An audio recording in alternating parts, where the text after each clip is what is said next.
You know those stories we all love, the ones with a hero you can really root for, facing these just impossible odds? What if I told you that the secret formula for almost all of them was actually written nearly 300 years ago? Okay, let's get into this, because today we're pulling back the curtain on a novel called Pamela and figuring out how it basically invented modern storytelling as we know it. So, picture this. It's 1740. A book by a guy named Samuel Richardson hits the scene and, well, literature was never really the same again.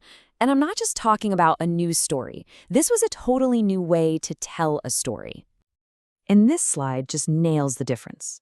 Before Pamela, most stories were these big, epic fantasies about kings and queens and knights in shining armor. But this book? Nope. It was about the real, messy life and the moral struggles of a teenage servant girl. I mean, that was a huge, radical shift.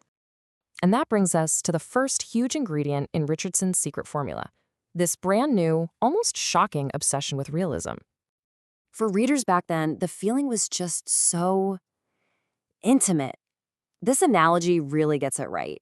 I mean, imagine reading a book that feels like you're peeking into someone's private diary or, scrolling through their secret text messages. That's the kind of you are there feeling Richardson created. So how'd he do it? Well, he used this amazing technique called the epistolary novel. The whole story is told through letters and journal entries from the main character. So we're not just being told what she feels, we're literally reading her thoughts as she's writing them down, in the moment. It's so immediate. This whole recipe for realism had a few key parts. You had the letter format for that intimate feel, of course. Then he made the hero a lower-class girl, which was basically unheard of. He threw in all these little details of daily life, like sewing and doing chores, but the magic ingredient was the deep dive into her psychology. So let's meet our hero, Pamela. She's just a 15-year-old maid. She's not a queen, she's not a noblewoman, she's not trying to save a kingdom. She's dealing with a very real, very scary power dynamic between her and her rich boss. Her inner world, all her fears, her doubts, her sense of pride, that's the entire story. And this says it all, right? The stakes completely changed. They weren't these huge, external, epic things anymore. They were internal. And they were deeply, deeply personal. The whole fight was about protecting who you are in a world that's trying to tear you down. But, and this is where it gets really good, just because the world was realistic didn't mean it was boring. Oh no. Richardson was about to mix all that gritty realism with some seriously high-stakes, page-turning drama. See, he understood a crucial truth. Having a character you can relate to is one thing, but if you really want to hook a reader, you have to put that character through the ringer. You have to make them suffer. And one of his favorite tools for that? Disguise. The bad guy, Pamela's master, Mr. B, he is constantly hiding what he's really up to, which just creates this suffocating vibe of paranoia and fear. You never know who to trust. And that becomes the question that just drives the whole story forward. As the reader, you're right there with Pamela, constantly on edge, just wondering, what is this guy going to do next? How far is he willing to go? And the answer is pretty darn far.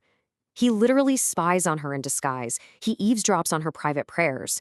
He even tries to trick her into a completely fake marriage. These aren't just little white lies. This is calculated psychological warfare designed to break her. And then the big twist drops. Just when Pamela thinks she's finally safe, that she's being sent home, the carriage takes a wrong turn. Surprise! She's been abducted, and now she's a prisoner on one of Mr. B's isolated estates.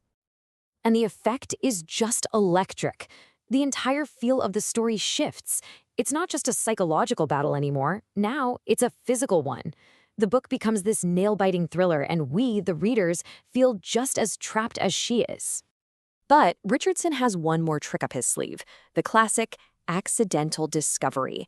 Mr. B just happens to find the very letters Pamela has been secretly writing, the ones that document every single cruel thing he's done to her. This is the game changer. For the first time, by reading her private words, he's forced to see himself and his own awful behavior through her eyes. The power dynamic just completely flips on its head. Her own words become the weapon that might just change everything. So let's put these two big pieces together, because it's this mashup of intense, gritty realism and that high-stakes, almost soapy drama that is the true mark of Richardson's genius. This table lays it out perfectly. On one side, you've got realism, the relatable hero, the psychological depth, the everyday struggles, and on the other side, you've got pure drama, the wild plots, the shocking surprises, the secret discoveries. The thing is, neither one would be nearly as powerful without the other. And that's really the heart of it all. Richardson's real breakthrough wasn't just creating a realistic character or a dramatic plot. It was smashing them together. It was forcing a totally normal, relatable person to survive an insane, dangerous, extraordinary situation. That became the blueprint. Seriously, it became the #1 foundational formula for the modern novel. It's the recipe that storytellers have been riffing on, tweaking, and using ever since. Okay, so what does this all mean for us today? Well, the legacy of this almost 300-year-old book is absolutely everywhere. It's kind of hiding in plain sight in all the stories we love the most. So, to wrap it all up, the big takeaways are these. Pamela proved at mixing realism with high-stakes drama is a killer combo.